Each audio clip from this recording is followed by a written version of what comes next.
میں نے جو متعدد مواقع سے آیات مبارکہ آپ کو سنائی کہ ہر جگہ پر چوٹی کی چیز صبر ہے، آخری چیز جو بیان ہوتی ہے وہ صبر ہے۔ سورۃ العصر میں آخری بات وتواصوا بالصبر یا ایھا الذین آمنوا استعینوا بالصبر والصلاۃ، اے ایمان والو مدد حاصل کرو صبر سے اور نماز سے۔ ان اللہ مع الصابرین، اللہ تعالیٰ صبر کرنے والوں کے ساتھ ہے۔ اور پھر آگے چل کر وبشر الصابرین الذین اذا اصابتهم مصیبۃ قالوا انا للہ وانا الیہ راجعون، اے نبی بشارت دیجئے، خوشخبری دیجئے ان صبر کرنے والوں کو کہ جن پر جب بھی کوئی تکلیف یا مصیبت نازل ہوتی ہے تو وہ کہتے ہیں کہ ہم اللہ ہی کے ہیں اور اللہ ہی کی طرف ہمیں لوٹ جانا ہے۔ صبر کا مفہوم ہے اپنے آپ کو تھامنا، روکنا، برداشت کرنا، تحمل کرنا، اور جو بھی اپنا ایک طے شدہ مقصد ہے کسی بھی مخالفت سے بدل ہوئے بغیر، کسی بھی تکلیف یا مصیبت سے ہراساں ہوئے بغیر اس کی طرف پیش قدمی کیے چلے جانا۔ بڑی سخت سردی پڑ رہی ہے، فجر کا وقت ہے، گرم پانی کا اہتمام نہیں ہے، اب اس وقت فجر کی نماز کے لیے اٹھنا، ٹھنڈا پانی اگر ہے تو وضو تو کرنا ہوگا، اس ٹھنڈے پانی سے وضو کرنا، اس وقت لحاظ سے نکلنا ہی بہت مشکل، ٹھنڈے پانی سے وضو کرنا اور مصیبت۔ یہ جب تک انسان میں صبر کا مادہ نہ ہوگا ممکن ہی نہیں۔ اس کو کہیں گے صبر علی الطاعۃ، اطاعت پر صبر کرو۔ ناگواری محسوس ہو رہی ہے لیکن اس ناگواری کو برداشت کرتے ہوئے انسان اللہ کے حکم کے اوپر جمع رہے، اللہ کے اوپر عمل کرے۔ یہ کیا ہے؟ یہ صبر ہے۔ اگر یہ صبر نہیں ہے تو ظاہر بات ہے کہ انسان اللہ کے اس حکم پر عمل نہیں کر سکے گا۔ صبر کا مادہ نہیں ہوگا تو آپ کام نہیں کر سکیں گے۔ اور اسی کا ایک دوسرا رخ ہے، جب آپ دعوت حق کے لیے کھڑے ہوں گے پہلا قدم کیا آتا ہے؟ استہزاء، تمسخر، مذاق اڑانا، جس کی میں مثال اب دینا چاہتا ہوں محمد رسول اللہ صلی اللہ علیہ وسلم کی شخصیت سے۔ دیکھیے ہم کیا اور ہماری بساط کیا، ہم کیا مبلغ ہوں گے، کیا داعی ہوں گے، ہمارے اپنے دامن پر داغ ہوتے ہیں، لیکن یہ کہ محمد رسول اللہ کے دامن پر کوئی داغ تھا؟ ان کو تو سارے مکے والے الصادق الامین کہتے تھے، نہایت محبوب شخصیت تھے، ان کے لیے تو جا صادق جا الامین یہ الفاظ سننے میں آتے تھے، آنکھوں کا تارا۔ لیکن جب آپ نے دعوت شروع کی، اب قرآن مجید میں دیکھیے کسی نے کہا مجنون ہو گئے، دماغ خراب ہو گیا، پاگل ہو گئے، اجی شاعر ہے، کچھ شعر جوڑ لیتے ہیں ہم پر ڈھوپ جماتے ہیں۔ کسی نے کہا ساحر ہے، وہ جادو سیکھ لیا۔ یہاں تک کہ ایسے بدبخت بھی پیدا ہوئے قرآن میں ہے، ساحر کذاب، سحر کرنے والا، جادوگر، نہایت جھوٹا۔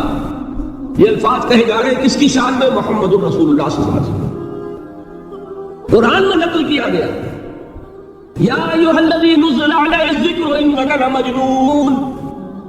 کبھی آپ نے اس کا ترجمہ سوچا؟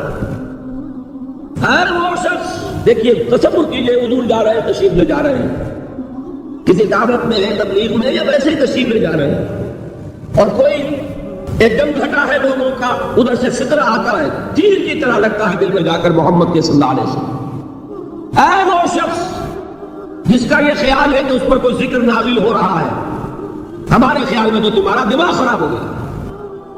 یا ایھا الذی نزل علیہ الذکر انک لمجنون، کہا کہ نہیں کہا؟ اور یہ نہ سمجھیے کہ حضور صلی اللہ علیہ وسلم کے قلب مبارک کو تکلیف نہیں ہوتی تھی۔ میں قرآن سے ثابت کروں گا، میں کہیں کوئی کہانیاں بیان نہیں کرنا چاہتا ہوں۔ قرآن نے کہا وَلَقَدْ نَعْلَمُ أَنَّكَ يَضِيقُ صَدْرُكَ بِمَا يَقُولُونَ، اے نبی ہمیں خوب معلوم ہے صلی اللہ علیہ وسلم کہ جو کچھ یہ لوگ کہہ رہے ہیں اس سے آپ کا سینہ بھجتا ہے، یہ جو گھٹن ہوتی ہے، صدمہ ہوتا ہے، انکا یضیق صدرک بما یقولون، ہمیں خوب معلوم ہے کہ جو کچھ یہ باتیں آپ کو سننی پڑ رہی ہیں، یہ کڑوی کسیلی باتیں، یہ جو فکریں چست ہو رہے ہیں، استہزاء ہو رہا ہے، تمسخر ہو رہا ہے۔ سورہ ہجر میں ہے، ایک جگہ کھڑے ہوئے لوگ قرآن کا مذاق اڑا رہے ہیں، بھائی فلاں آیت تم نے جانا، فلاں آیت میری ہوگی، اس کے ٹکڑے کر رہے ہیں، اس کے ٹکڑے حصے بکھرے کر کے قیمہ بنا کر ان آیات کا تمسخر اڑا رہے ہیں۔ ایک جگہ قرآن مجید میں مذکور ہے کہ فرشتوں کا مذاق اڑ رہا ہے، بھائی یہ دیکھو محمد نے کہا ہے صلی اللہ علیہ وسلم کہ جہنم پر تو کل 19 فرشتے ہیں، علیہا 19 قرآن میں آیت نازل ہوئی۔ ایک پہلوان کہتا بھائی 10 کو تو میں سنبھال لوں گا، باقی 9 کا تو انتظار کر لو۔ یہ باتیں آ رہی ہیں حضور کے کان میں، کلام الہی کے ساتھ کیا سلوک ہو رہا ہے، مجھ پر کیا فکریں چست کیے جا رہے ہیں، مجھ پر جس طریقے سے استہزاء اور تبخر کا رویہ اختیار کیا گیا ہے، دل بھج رہا ہے، دل میں صدمہ ہے۔ دیکھیے سورہ نون ہے، اور میرے نزدیک یہ دوسری وحی ہے جو حضور پر نازل ہوئی ہے، اس کی ابتدائی آیات، نون والقلم وما یسطرون ما انت بنعمت ربک بمجنون وانک لأجرا غیر ممنون وانک لعلی خلق عظیم فستبصر ویبصرون بأیکم المفتون ان ربک هو یعلم بمن ضل عن سبیلہ وهو اعلم بالمہتدین۔ نون قسم ہے قلم کی اور جو کچھ یہ لکھتے ہیں۔ اے نبی آپ اپنے رب کی نعمت سے مجنون نہیں ہیں۔ یہ کیوں کہا جا رہا ہے؟ حضور کو جو صدمہ پہنچا ہے وہی نازل ہوئی ہے دل جوئی کے لیے، تسلی کے لیے۔ آپ کیوں برا منا رہے ہیں؟ اے نبی آپ کیوں صدمہ اور رنج اور اندوہ محسوس کر رہے ہیں؟ ان بدبختوں کے کہنے سے کوئی آپ مجنون ہو جائیں گے؟ مانتا بے نعمت ربک بمجنون وَإِنَّ لَكَ لَأَجْرًا غَيْرَ مَمْنُونٍ، آپ کو جو یہ صبر کرنا پڑ رہا ہے، آپ کو جو یہ جھیلنا پڑ رہا ہے، اس کی وجہ سے آپ کو وہ اجر ملے گا جس کا سلسلہ کبھی منقطع نہیں ہوگا۔ وَإِنَّكَ لَعَلَىٰ خُلُقٍ عَظِيمٍ، اور اے نبی آپ تو خلق عظیم کے حامل ہیں۔ آپ کا اخلاق، آپ کا کردار، آپ کی سیرت، آپ کی شخصیت میں طہارت، نفاست، پاکیزگی، آج تک دنیا میں کوئی پاگل، کوئی مجنون ایسا بھی دیکھا؟ یہ ساری باتیں اللہ تعالیٰ حضور کی دل جوئی کے لیے فرما رہا ہے۔ اس سے آپ اندازہ کیجئے کہ کتنا صدمہ ہوتا ہوگا۔ یہی ہے، اس ساری چیز کو جمع کیجئے تو یہ چیز کیا ہے؟ وَاصْبِرْ عَلَىٰ مَا يَقُولُونَ وَاهْجُرْهُمْ هَجْرًا جَمِيلًا، صبر کرو اے نبی، صبر کرو اے محمد صلی اللہ علیہ وسلم، جھیلو اور برداشت کرو اس پر جو یہ کہہ رہے ہیں۔ یریدون لیطفئوا نور اللہ بافواہہم، یہ چاہتے ہیں کہ اللہ کے نور کو اپنے منہ سے بجھا دیں، پھونکے مار کے ہی بس۔ نور خدا ہے کفر کی حرکت پہ خندہن، پھونکوں سے یہ چراغ بجھایا نہ جائے گا۔ یریدون لیطفئوا نور اللہ بافواہہم واللہ متم نورہ ولو کرہ الکافرون، یہ چاہتے ہیں کہ اپنے منہ کی پھونکوں سے اللہ کے نور کو بجھا دیں، حالانکہ اللہ تعالیٰ تو اپنے نور کا اتمام فرما کر رہے گا، خواہ ان کافروں کو کتنا ہی ناگوار ہو۔ اس کی ترجمانی ہے نور خدا ہے کفر کی حرکت میں خندقن، پھونکوں سے یہ چراغ بجھایا نہ جائے۔ یہی وجہ دیکھیے مکی صورتوں میں خود نبی اکرم صلی اللہ علیہ وسلم کو اتنے مختلف پیرایوں میں صبر کا حکم دیا گیا۔ کچھ مثالیں میں دے چکا ہوں، وَلِرَبِّكَ فَاصْبِرْ، اسی طریقے سے وَاصْبِرْ كَمَا صَبَرَ أُولُو الْعَزْمِ مِنَ الرُّسُلِ، اے نبی صبر کیجئے جیسے کہ صبر کیا ہمارے اولو العزم رسولوں نے۔ وَاصْبِرْ وَمَا صَبْرُكَ إِلَّا بِاللَّهِ، اے نبی صبر کیجئے اور آپ کا صبر تو اللہ ہی کے سہارے ہے۔ وَاصْبِرْ لِحُکْمِ رَبِّكَ، یہ سورہ نون جس کی ابتدائی آیات میں نے آپ کو سنائی، نون والقلم وما یسطرون ما انت بنعمت ربک بمجنون، اس کا اختتام کیا ہوتا ہے؟ وَاصْبِرْ لِحُکْمِ رَبِّكَ وَلَا تَكُنْ كَصَاحِبِ الْحُوتِ إِذْ نَادَىٰ وَهُوَ مَكْظُومٌ، اے نبی صبر کیجئے اپنے رب کے فیصلے کا، انتظار کیجئے اور اس مچھلی والے کے مانند نہ ہو جائیے۔ مچھلی والا کون؟ حضرت یونس علیہ السلام۔ مچھلی والے نے اپنے دینی حمیت اور غیرت جو تھی اس کی وجہ سے اللہ کے حکم کا انتظار نہیں کیا، اپنی قوم کو چھوڑ کر چل دی۔ نبی کا رسول کا یہ معاملہ ہوتا ہے، جیسے کہ آپ کو معلوم ہے کوئی افسر ہے کسی حکومت کا، وہ اپنی پلیس آف ڈیوٹی کو نہیں چھوڑ سکتا، he must stick to his place of duty. بڑے افسر کے لیے تو یہ بہت بہت اہم بات ہے۔ تو اے رسول، جہاں آپ کو ہم نے تعینات کیا ہے آپ وہاں سے ہل نہیں سکتے کہ ذرا مخالفت ہوئی، لوگوں نے فکرے کشت کیے اور آپ کہیں اور چل دیے، دفعہ ہوئے، یہ بات نہیں سننا چاہتے میں کسی اور کو سناؤں گا، ہو سکتا ہے نا، ہم تو کرتے ہیں نا یہ، اس لیے کہ ہمیں تو اللہ نے کہیں تعینات تو نہیں کیا نا۔ اگر ایک جگہ کے لوگ بات نہیں سنتے چلو بھائی ہم کہیں اور جائیں گے وہاں بات سنائیں، لیکن رسول کا معاملہ ہوتا ہے جو اس کی پلیس آف اپائنٹمنٹ ہے، he cannot leave his place without the express permission of Allah سبحانہ و تعالی۔ آپ نے یہ سنا ہوگا، سیرت کی تقاریر میں پڑھا ہوگا کہ مدینہ کی طرف ہجرت کی اجازت حضور نے تمام صحابہ کو دے دی، خود منتظر رہے جب تک کہ اللہ کی طرف سے اجازت نہیں آئی۔ حضرت ابوبکر پوچھتے رہتے تھے حضور اجازت آئی کہ نہیں؟ ابھی نہیں آئی۔ حضور اذن آ گیا؟ نہیں آیا، ابھی نہیں آیا۔ حبشہ کی طرف سب کو بھیج دیا، اجازت دے دی تو جانا چاہے چلا جائے۔ حضور کی صاحبزادی جو حضرت عثمان کے نکاح میں تھی وہ بھی ہجرت کر رہی، لیکن حضور تو نہیں گئے، رسول نہیں چھوڑ سکتا اپنی جگہ کو۔ یہاں تک کہ تمام تقریباً 100 صحابہ چلے گئے، حضور رہ گئے، حضرت ابوبکر رہ گئے، حضرت علی رہ گئے، اور حضرت ابوبکر پوچھ رہے ہیں بار بار اجازت آئی یا نہیں؟ ابھی نہیں آئی۔ حضرت عائشہ نے واقعہ بیان کیا کہ ایک روز اچانک دوپہر کے وقت ہم نے دیکھا کہ حضور نے اپنے پورے جسم کو ڈھانپا ہوا ہے، چہرے کو بھی کپڑے میں ڈھانکا ہوا ہے اور تشریف لا رہے ہیں۔ یہ اس میں تعجب کی بات یہ کہ عرب آج بھی آپ کو معلوم ہے کہ یہ چیز جو ہے ان کی روایات کے خلاف ہے کہ دوپہر کے وقت کسی سے ملنے جائے۔ یہ وقت جو ہے تینولے کا ہے، آرام کا ہے، تو ٹھیک دوپہر کے وقت تشریف لائے حضور۔ آپ نے آ کے حضرت ابوبکر سے فرمایا کہ اجازت آ گئی ہے۔ حضرت ابوبکر نے بہت خوش ہو کر ایک بات کہی، حضور میں نے 2 اونٹنیاں تیار کی ہوئی ہیں، اب آپ چلو تو سوچتے تھے نا شاباش ملے گی کہ میں نے تیاری کی ہوئی ہے، میں نے 2 اونٹنیوں کو خوب کھلا پلا کے فرما کیا ہوا ہے، بڑی توانا ہے تاکہ ہم تیزی کے ساتھ سفر کر سکیں۔ حضور نے توقف کیا، فرمایا ہاں ٹھیک ہے، 1 اونٹنی میں استعمال کروں گا لیکن میں اس کی قیمت ادا کروں گا۔ حضرت ابوبکر کی آنکھوں میں آنسو آ گئے، روتے ہوئے کہا حضور مجھ سے یہ مغایرت، کیا یہ جان اور مال کسی اور کے لیے ہے؟ آپ مجھ سے بھی کہہ رہے ہیں میری اونٹنی جو ہے وہ بھی بلا معاوضہ آپ کو بولنے فرما رہے۔ یہ ہے محمد رسول اللہ کی غیرت اور حمیت کا بات۔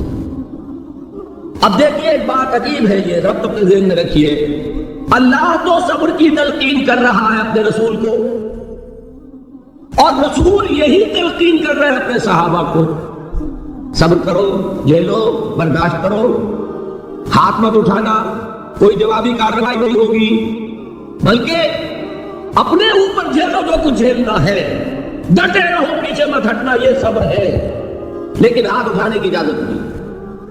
چنانچہ اب ذرا چشم تصور سے دیکھیے، ابو جہل اس نے جو بدترین روش اختیار کی، وہ ایک خاندان تھا، حضرت یاسر، ان کی اہلیہ حضرت سمیہ اور ان کے فرزند حضرت عمار رضی اللہ تعالی عنہم۔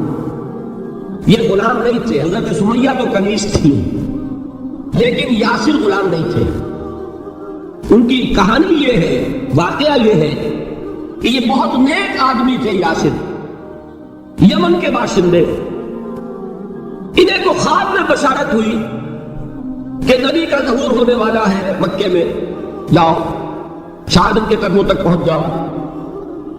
یہ یمن سے ترک وطن کر کے مکے آ گئے۔ ابو جہل کا ایک چچا تھا، بہت شریف النفس انسان، اس کے ساتھ معاہدہ کیا حلیف بن کر، اور وہ مکے میں رہنے لگے۔ اس لیے کہ نوٹ کر لیجئے، مکہ اس وقت ایک قبیلے کا شہر تھا، صرف قریش۔ یا قرشی رہ سکتا تھا وہاں، یا قرشی کا حلیف، کہ اگر تو کسی قرشی نے آپ کو امان دی ہوئی ہے تو آپ رہ سکتے مکے میں، ورنہ نہیں۔ یا تیسرے قرشی کا غلام تو ملکیت ہی ہے اس کی، جیسے بھیڑ بکری ہے کسی قرشی کی اسی طرح اس کے غلام ہے۔ یہ 3 کیٹیگریز تھی انسانوں کی مکے میں۔ اسی کو نوٹ کیجئے کہ جو بیچارے غلام تھے وہ سب سے زیادہ ستائے گئے، اس لیے کہ غلاموں کے تو حقوق ہی کوئی نہیں تھے۔ بلال غلام تھے، ابو فقیر غلام تھے، زلیرہ ایک کنیز تھی، ان کو جو مارے پڑی ہے اس کا آپ کو معلوم ہے۔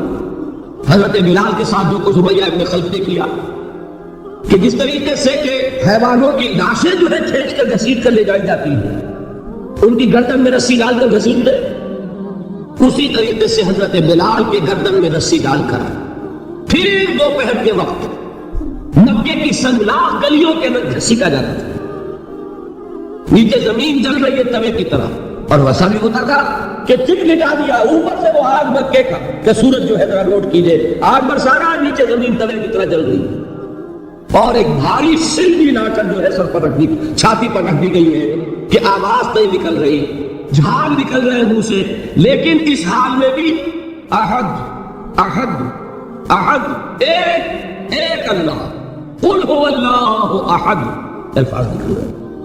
یہ ہے وہ صبر علی الابتلاء، صبر علی الایذاء، یہ ابتلاء اور ایذاء پر صبر ہے، یہ لو برداشت کرو، اس توحید پر قائم رہو، محمد کی رسالت کے اقرار کرتے رہو صلی اللہ علیہ وسلم، لیکن ہاتھ نہیں اٹھانا۔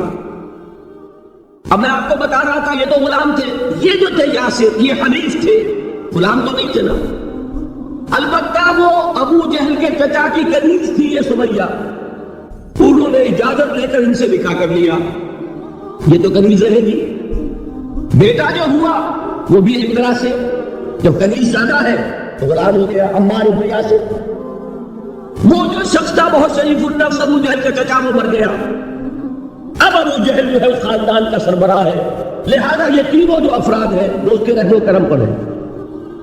یاسر کو بھی پروٹیکشن اگر ہے تو ابو جہل کی، ابو جہل جو چاہے کرے، اور سمیہ تو کنیز ہے ہی، اس کا تو کوئی حق ہے نہیں، جو چاہے کرے، اور عمار ان دونوں کا بیٹا ہے، لہذا بدترین معاملہ کیا ابو جہل نے ان 3 افراد کے ساتھ۔ حضرت سمیہ کے ساتھ جو کچھ کیا گیا ہے آپ اس کا تصور نہیں کر سکتے۔ بالآخر جو شہید کیا حضرت سمیہ کو ایذائیں دے دے کے، سسکا کے، ان کے جسم کے نازک حصوں کو جلا کے، داغ دے کر، کہتا کیا تھا؟ ایک دفعہ کہہ دو کہ میرا بھی یہ بت ہے، یہ بھی الہ ہے، مان لو میں چھوڑ دوں گا۔ تنگ آ گیا، کسی طریقے سے ایک دفعہ کہہ دو پھر میں چھوڑ دوں گا۔ لیکن یہ میاں بیوی حضرت یاسر اور حضرت سمیہ رضی اللہ تعالی عنہما، یہ ہے ثبات، یہ ہے صبر، یہ ہے استقلال، ایک مرتبہ بھی کہنے کے لیے تیار نہیں، جو چاہو کر لو، اب ہم تو اس سے پیچھے نہیں ہٹیں۔ تنگ آ کر اس نے حضرت سمیہ کی تو شرمگاہ میں برچھا بنا اور شہید کیا۔ حضرت یاسر کے بارے میں روایت یہ ہے، ستا کے، تنگ کر کے، آخر کار جو ختم کیا انہیں شہید کیا کس طرح؟ 4 سانڈ اونٹ جوان، ان سے رسے باندھے، ایک رسے سے ایک بازو باندھا، دوسرے سے دوسرا بازو باندھا، تیسرے سے ایک ٹانگ باندھی، چوتھے سے دوسری ٹانگ باندھی، اور چاروں کو دوڑایا ہے کہ جسم کے پرچے ہو گئے۔ اس وقت سامنے سے حضور گزرتے تھے جبکہ آل یاسر کے ساتھ یہ معاملہ ہو رہا ہے، کیا فرماتے تھے؟ اسبروا یا آل یاسر فإن موعدکم الجنہ، اے یاسر کے گھر والوں صبر کرو، جھیلو، اس لیے کہ تمہارے وعدے کی جگہ جنت ہے۔ اللہ تعالیٰ ادھر آنکھ بند ہوگی ادھر جنت میں تمہارا داخلہ ہو جائے گا۔ یہ ہے تواصوا بالصبر والعصر ان الانسان لفی خسر۔ یہ تواصوا بالصبر پر کون عمل کر رہا ہے؟ محمد رسول اللہ صلی اللہ علیہ وسلم۔ دے تو بھی محمد کی صداقت کی گواہی، یہ صداقت کی گواہی دیتے ہوئے انہوں نے اپنی جانیں دے دی۔ 4 سے لے کر 12 تک 8 برس، اس کو کہتے ہیں پرسیکیوشن، فزیکل پرسیکیوشن، تشدد، مار پیٹ، جلانا، دہتے ہوئے انگاروں پر لٹانا، فاقے رکھنا، بھوکے رکھنا، ان کو ڈال دی گئی زنجیریں، گھروں میں بند کر دیا گیا نوجوانوں کو۔ حضرت عثمان کو چچا نے ان کے ایک چٹائی کے اندر لپیٹا اور دھونی دے دی، دم گھٹ رہا ہے، جان نکل گئی۔ حضرت مصعب بن عمیر رضی اللہ تعالیٰ عنہ، وہ نوجوان 200 درہم کا جوڑا ان کا سل کر آتا تھا شام سے تیار ہو کر، لباس معطر ہوتا تھا، جدھر سے نکل گیا پوری گلی جو ہے وہ معطر ہو گئی، انگلیاں اٹھ رہی ہیں، وہ جا رہا مصعب، یہ خوشبو اس کی ہے۔ اس مصعب کے ساتھ کیا سلوک کیا؟ باپ تو مر چکا تھا، ماں نے پالا تھا، دولت بہت چھوڑ کر گیا تھا باپ، لہذا ماں نے بڑے ناز و نام میں پالا، بڑے لاڈ پیار میں 200 درہم کا جوڑا تیار ہو رہا۔ لیکن یہ کہ آپ کو معلوم ہے عرب کے اس معاشرے میں عورت کی کوئی حیثیت نہیں تھی، ماں کا اختیار نہیں تھا، چچا تھا سربراہ خاندان کا، چچا نے کہا مصعب اگر تم نے اپنے باپ کا دین چھوڑ دیا ہے تو باپ کی دولت پر بھی تمہارا کوئی حق نہیں ہے، نکل جاؤ گھر سے۔ اس نے یہ سوچا تھا کہ مصعب کے ہوش ٹھکانے آ جائیں گے، دن میں تارے نظر آ جائیں گے، ناز و نام میں پلا ہوا گھر سے نکل کے جائے گا، کہا یہ سارا نشہ جو ہے توحید کا یہ حیران ہو جائے گا۔ حضرت مصعب کا جواب بالکل برعکس تھا، اچھا ٹھیک ہے چچا جان میں گھر چھوڑتا ہوں۔ وہی بات جو کبھی کہی تھی ابراہیم نے، باپ نے کیا کہا تھا؟ باجور نہیں مدینہ، جاؤ چلے جاؤ، دفع ہو جاؤ میری نگاہوں سے۔ حضرت ابراہیم نے کیا جواب دیا تھا؟ سلام علیک ساستغفر لک ربی انہ کان بی حفیظ۔ اچھا بجان آپ کا حکم یہ ہے تو میں چلتا ہوں، آپ پر سلامتی ہو، میرا رب مجھ پر بڑا مہربان ہے، میں اس سے آپ کے لیے استغفار کروں گا، چلیے۔ یہی جو ہے حضرت ابراہیمی کی نسل ہے نا قریش۔ آج ابراہیم کے ایک بیٹے کے ساتھ وہی معاملہ ہو رہا ہے مصعب کے ساتھ، اور مصعب چلنے کے لیے تیار ہو گئے۔ چچا نے سوچا، میں سمجھتا تھا کہ ہوش ٹھکانے آ جائے گی، یہ تو تیار ہو گیا نکلنے کے لیے، غصے میں آ کے اگلی بات کہی، یہ کپڑے جو پہنے ہوئے تم نے یہ بھی اسی مشرک باپ کی کمائی کے ہیں، اتارو ان کو۔ وہی کپڑے اتارے، مادرزاد برہنہ گھر سے نکالے گئے، ماں کے پاس پہنچے، ماں نے آنکھوں پر ہاتھ رکھے، مصعب کیا ہوا؟ ماں سے کہتے ہیں کہ ماں میں موحد ہو گیا، اور وہاں سے گئے پھر حضور کی خدمت میں کپڑے کہیں سے مانگے ہوں گے۔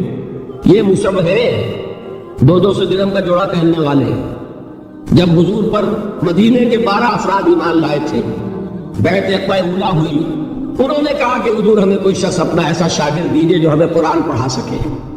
حضور نے حکم دیا مصعب جاؤ، مدینے جاؤ، یثرب جاؤ، یثرب والوں کو قرآن پڑھا، انہیں تبلیغ کرو۔ مصعب گئے ہیں وہاں، 1 سال کی کمائی 75 افراد لا کر حضور کے جھولے میں اگلے سال ڈال دیے کہ حضور یہ میری 1 سال کی کمائی ہے، 72 مرد 3 عورتیں۔ بہرحال وہ مصعب بن عمیر ہیں جو غزوہ احد میں شہید ہوئے، اور جب شہید ہوئے تو ان کے جسم پر صرف ایک چادر تھی۔ یہی چیزیں ہیں اصل میں کہ جو ہمارے دلوں کو منور کرنے والی ہے برے ایمان سے۔ وہ علم بردار تھے غزوہ احد میں، جھنڈا مسلمانوں کا ان کے پاس تھا، ایک ہاتھ پر ایک شان پروار پڑا، ہاتھ کٹ گیا، دوسرے سے تھاما، دوسرے پہ کٹ گیا، اب دونوں حصوں کے بچے ہوئے ٹکڑوں سے جھنڈے کو تھاما، گرنے نہیں دیا، یہاں تک کہ شہید ہو گئے۔ گرے ہیں تو جھنڈا گرا ہے۔ شکل میں حضور سے بہت مشابہ تھے، خبر اڑ گئی کہ محمد شہید ہو گئے صلی اللہ علیہ وسلم۔ یہ مصعب بن عمیر کا واقعہ ہے۔ جب ان کو دفن کرنے کا وقت آیا، اور شہید کے لیے کفن جو ہے اس کا وہی لباس ہوتا ہے جو شہادت کے وقت ہے، حضور کے سامنے پرابلم پیش کیا گیا، حضور مصعب کے جسم پر تو ایک چادر تھی، اور وہ چادر بھی اتنی چھوٹی ہے، یعنی 2 گز کی چادر بھی نہیں ہے، اس سے اگر سر ڈھانپتے ہیں مصعب کا تو پیر کھل جاتے ہیں، پیر ڈھانپتے ہیں تو سر کھلتا ہے، کیا کریں؟ حضور نے فرمایا سر ڈھانپ دو چادر سے اور پیروں پر گھاس ڈال دو، یہ آخری لباس ہے جو محمد کے اس دیوانے کو اس دنیا سے رخصت ہوتے ہوئے ملا ہے، جس کا 200 درہم کا جوڑا چلتا تھا۔ یہ ہے صبر، برداشت کیا کہ نہیں کیا؟ یہ خباب بن الارت پیشے کے لحاظ سے لوہار تھے۔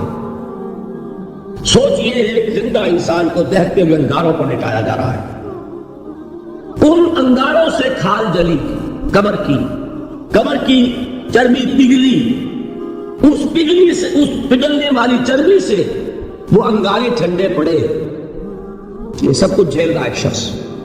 سوچنے والوں نے سوچا نہیں ہوگا کیا جرم تھا ان کا، تو بڑا شریف آدمی ہے، بہت اچھا کاریگر ہے، وقت پر کام دیتا ہے، مناسب اجرت لینا ہے.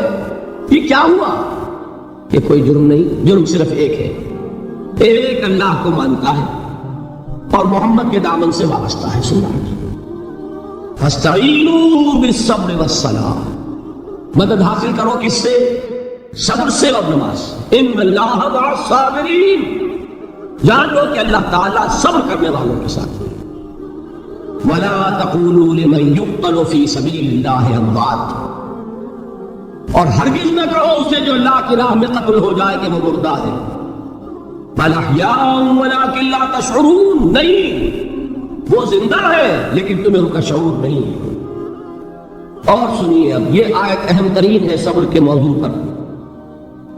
وَلَنَبْلُوَنَّكُمْ بِشَيْءٍ مِّنَ الْخَوْفِ وَالْجُوعِ وَنَقْصٍ مِّنَ الْأَمْوَالِ وَالْأَنفُسِ وَالثَّمَرَاتِ وَبَشِّرِ الصَّابِرِينَ.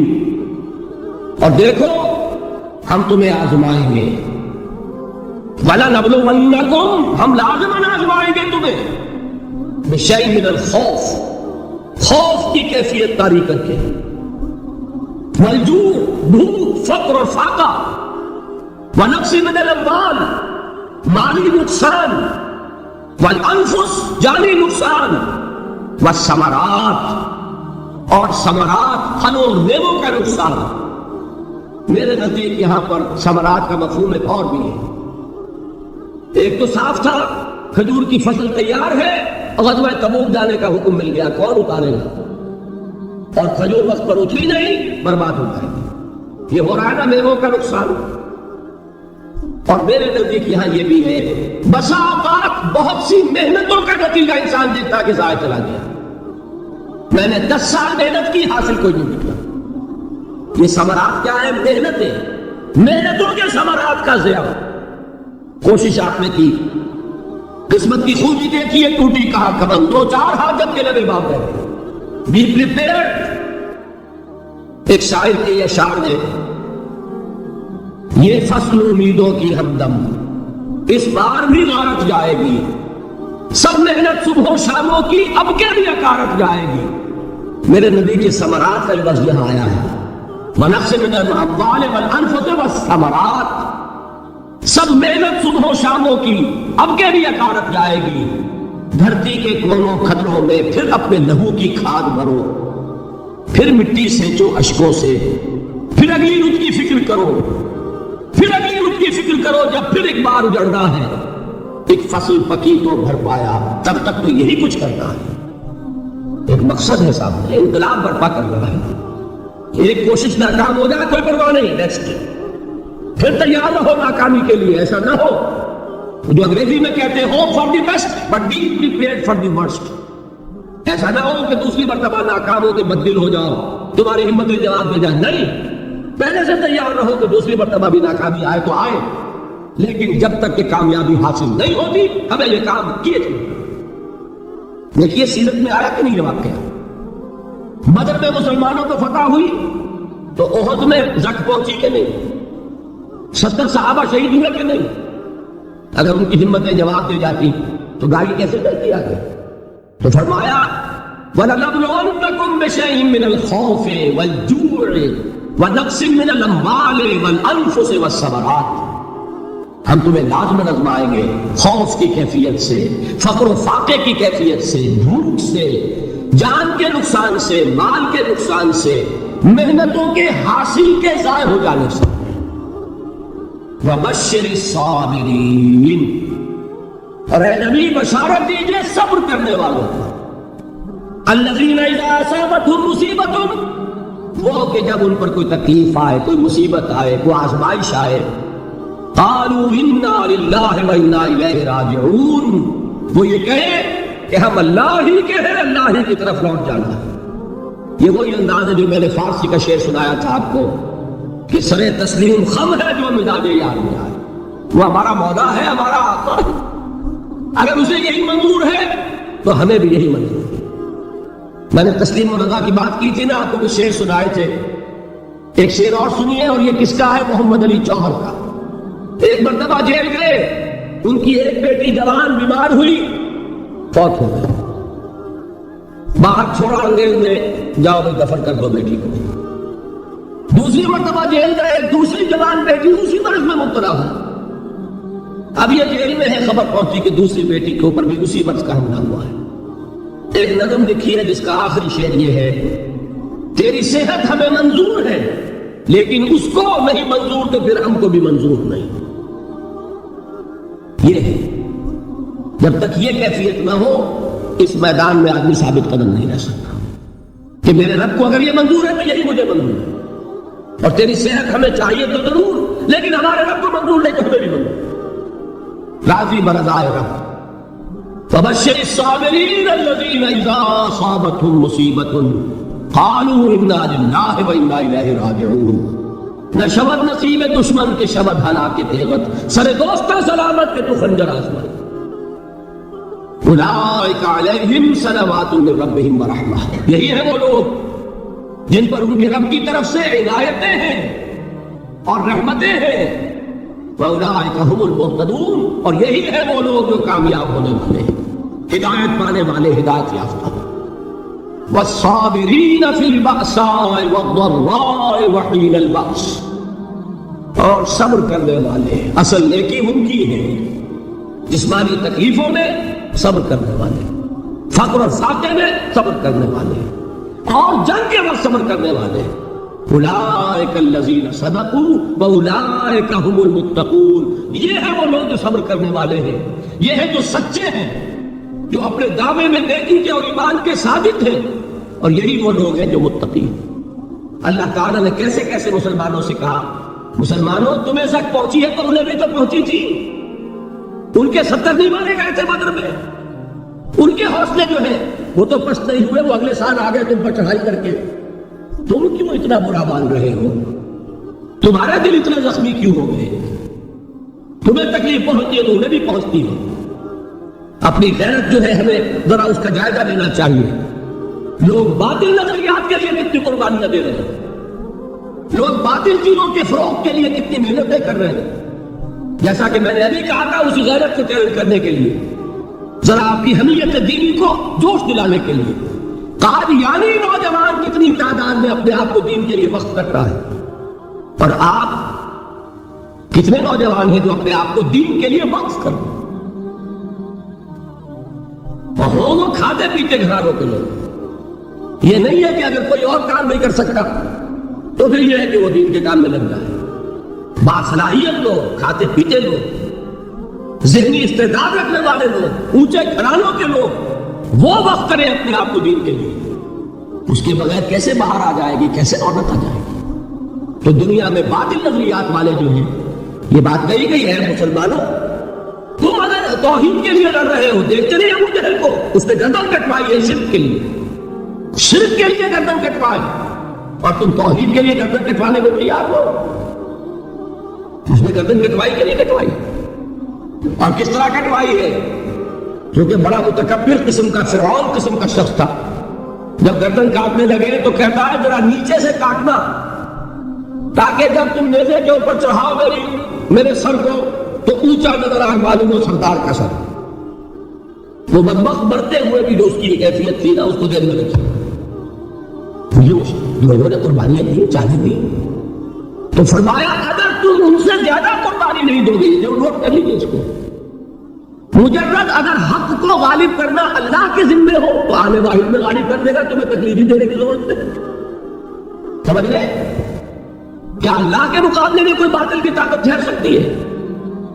یہ تمہارے ایمان کا امتحان ہے، یہ تمہارے خلوص کی آزمائش ہے، یہ تمہارے امتحان کا ثبوت درکار ہے کہ اللہ تعالیٰ دیکھنا چاہتا ہے تم اس کے لیے اپنی جانیں قربان کرنے کو تیار ہو کہ نہیں، تم اس کے لیے کلمہ دل لگانے کو تیار ہو کہ نہیں. اور یہ جان لو کہ اگر کفار اور مشرکین اور ملحدین اور باطل نظریات والے وہ جو کچھ قربانیاں اپنے باطل نظریات کے لیے دے رہے ہیں، ان سے زیادہ اگر تم نہیں دو گے تو حق غالب نہیں ہوگا. انہوں نے جو صبر کیا ہے اپنے باطل نظریات پر، اگر تم اس سے زیادہ صبر کا ثبوت نہیں دو گے اپنے اس حق پر تو حق غالب نہیں ہوگا. اس لیے فرمایا یا ایھا الذین آمنوا اصبروا وصابروا، نہ صرف یہ کہ صبر کرو بلکہ صبر میں اپنے دشمنوں سے آگے نکلو. ان کے صبر سے بڑھ کر صبر کرو. وَرَابِطُوا، مرابطہ کہتے ہیں چوکس رہنا، ہوشیار، پہرا دو. ایسا نہ ہو کہ دشمن جو ہے غفلت میں تمہارے اوپر کوئی حملہ جو ہے کر بیٹھے. وَاتَّقُوا اللَّهَ، اور اللہ کا تقوی اختیار کرو، لعلکم تفلحون، تاکہ تم فلاح پاؤ. یہ ہے حضرات تواصوا بالصبر. میں نے عرض کیا تھا ہر جگہ پر آپ کو چوٹی کی بات صبر ملے. آیت الکرسی، آیت البر جو میں نے آپ کو سنائی آخر میں، والصابرین فی البأساء والضراء وحین الباس. حامیم سجدہ، وما یلقاها الا الذین صبروا وما یلقاها الا ذو حظ عظیم.